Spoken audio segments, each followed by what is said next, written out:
başlattığınız ve sürdürdüğünüz için hepinizi tebrik ediyorum ve hepinize teşekkür ediyoruz efendim. teşekkür ediyorum. Çok teşekkür ediyoruz. Çok teşekkür ediyoruz. Şimdi izninizle bizim bir hedefimiz var. Bu festivali başlatmak. Hadi şimdi, now. Hey!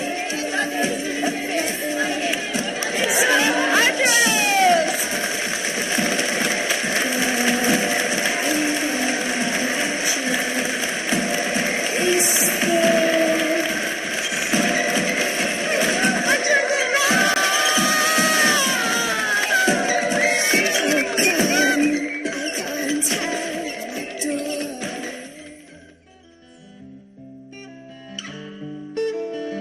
I saw a weird boy.